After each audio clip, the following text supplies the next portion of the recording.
आपण पाहत आहात रायगड टुडे न्यूज, जनमनाचा कानोसा, समाज मनाचा आरसा। नागोठाणे शहर आणि विभाग महिला आघाडीचा हळदीकुंकू समारंभ संपन्न। खोपोली नगरपालिका नवनिर्वाचित नगरसेविका रेश्मा गायकवाड यांची प्रमुख उपस्थिती। नागोठाणे रोशन पत्की येथील श्री जोगेश्वरी माता मंदिर येथे रविवार दिनांक 4 जानेवारी रोजी सायंकाळी 4 ते 7 या वेळात नागोठाणे शहरातील महिलांसाठी खोपोली नगरपालिका नवनिर्वाचित नगरसेविका सौ रेश्मा राजू गायकवाड यांच्या प्रमुख उपस्थितीत हळदीकुंकू समारंभ मोठ्या उत्साहात संपन्न झाला।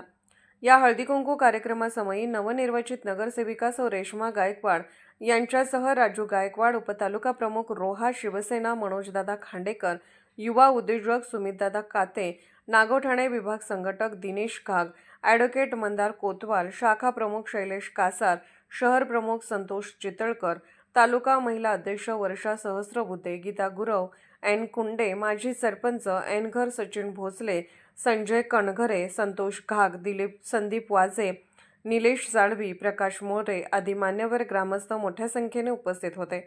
सर्वप्रथम मान्यवरांनी श्री जोगेश्वरी मातेचे दर्शन घेऊन आशीर्वाद घेतले।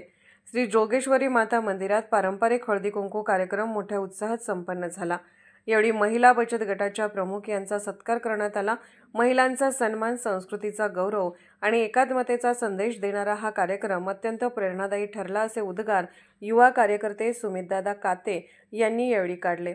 योजना कल्याणकारी सर्वसामान्यांच्या दारी हीच संकल्पना हाती घेऊन आज हा हळदीकुंकू कार्यक्रम अतिशय सुंदररित्या संपन्न होत आहे, असे देखील सुमितदादा पुढे म्हणाले। यावेळी हळदीकुंकू कार्यक्रमासाठी नागोठाणे शहरातील महिलांची उपस्थिती लक्षणीय होती। रायगड टुडे न्यूज चॅनलला लाईक करा, शेअर करा आणि सबस्क्राईब करा।